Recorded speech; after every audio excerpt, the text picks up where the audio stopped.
G'day guys, how you going? I'm really good, really good. Monday morning here, it's about 18 degrees, nice little breeze blowing. I thought it was going to get hot, but I don't think it is now. It's hard to tell. It changes up here so much. So, yeah, we'll have a little look. So I went to the nursery yesterday. I did manage to restrain myself. I was quite proud of myself actually. So this is what we got. So we got the old man saltbush, and hello girls, and we got a guava. Grace, come here, come here. It's not yours. Come on. We got a guava. Now I think the little dinosaurs had a crack at this morning. I came out and it was sort of a little bit out of the ground, and I thought, yeah, Brendo didn't plan it like that. So little raptors had a go at it. Might have to put it behind the fence if they like it, unfortunately. I love apple and guava juice, so I bought that because of that, basically. I just want to make apple and guava juice. So the old man saltbush, I think it's an Australian native. Correct me if I'm wrong. But what they do with it a lot, over the back there, about 50 k's away, where they get no rain, they grow this, and they feed it to their stock. So beef, cattle. In restaurants, sometimes we'd buy in saltbush lamb. It's quite delicious. But in truth, it's probably more about the sheep than the saltbush. But hey, it grows in really dry areas. It's very nutritious, and you can also use it as a herb in your cooking. So, like as for example, use it in a salsa verde with lamb. So predominantly lamb. I haven't tried it with a lot of other stuff, but yeah, we'll definitely be giving that a go. I'm going to graft it, not graft it, I'm going to take cuttings from it and propagate them. And I'm starting to think, given that this is called Old Man Saltbush, and in recognition of Danu being an old man now, I may just call this Danu. So we'll take cuttings from Danu, propagate them, and we'll have little Danus everywhere. Alright, you may notice that I call him Danu, and then Danu, and then Danu, and then Danu. Can't help it. I'm a big rugby fan, league, and my favourite player of all time is a man by the name of Steve Renouf, or Steve Renouf, and yeah, we just have two ways of saying it. What can I say? So I think it's Danu, but if I say Danu, sorry.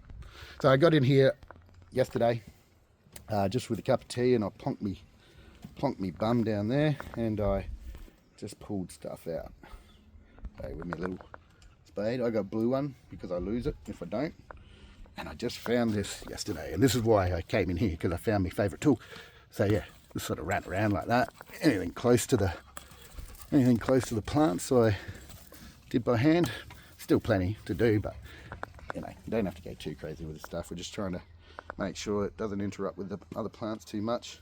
You may notice I have a selfie stick, doubles as a tripod, and I made a bit of a deal of myself yesterday on the tripod, because what else are you going to do when you get a tripod, right? So yeah, little thing about that was the second shot. The first one, I tried to do like a Wolverine run, and it looked stupid. But not only did it look stupid, I went head first into that asbestos fence there, which is not healthy at all in any way. So can't touch that fence. You can touch it, but you don't want to do anything with it. So Sigrid said she's going to paint her side, so I thought that's a good idea. Let's just paint it and make it a little safer. Found the maple tree. Both of them were not lost, only one of them, but fair to say it's not looking good. So I think it'll come back. I gave it some Charlie Carp, and yeah, hopefully it'll come back. That cost me $4. So imagine getting a whole Japanese maple for $4. That's good value. Alright, one other thing I'll tell you about this. I put vermiculite on the top. Now there's a very, very scientific reason why I used vermiculite on these two pots, and that is because I had a bag of it right next to the pot. So yeah, science, it's cool as. All right, let's have a look. Now we've got a big problem here. Well, it's not a big problem, but it's annoying, and it's my fault.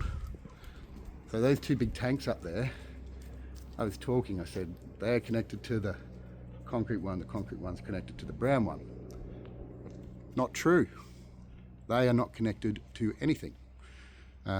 Neither is the concrete tank. So that's only connected to the brown one by overflow.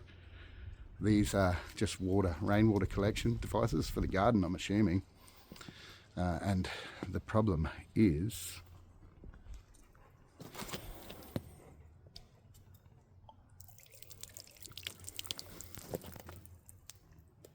we've run out of rainwater. So I can pump local water, municipal water up there, up here.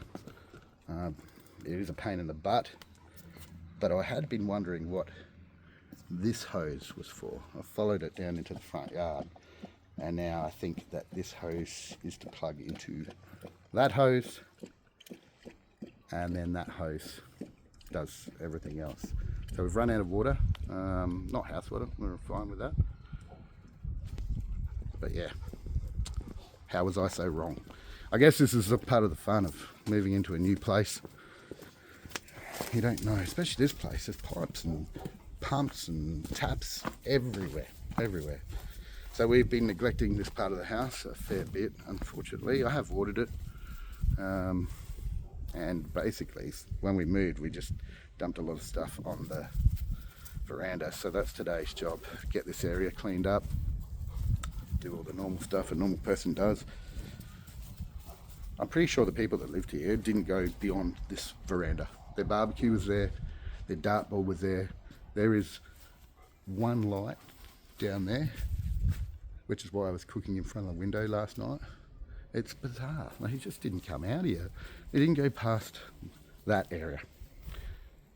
Crazy. Well, someone did, because someone was planting right up the back, but I don't know what was going on there. So this was day one. Grace decided that she was going to go on her own adventure and basically rip down the whole fence.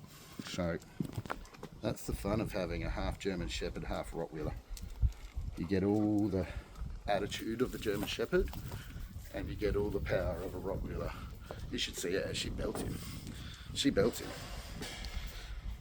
Hey, don't ya? Smushy by name, smushy by nature. Isn't ya? You good boy? Well, you're the good boy. And that's Grace. She's a villain. A very, very lovable, cuddly villain. When she wants to be.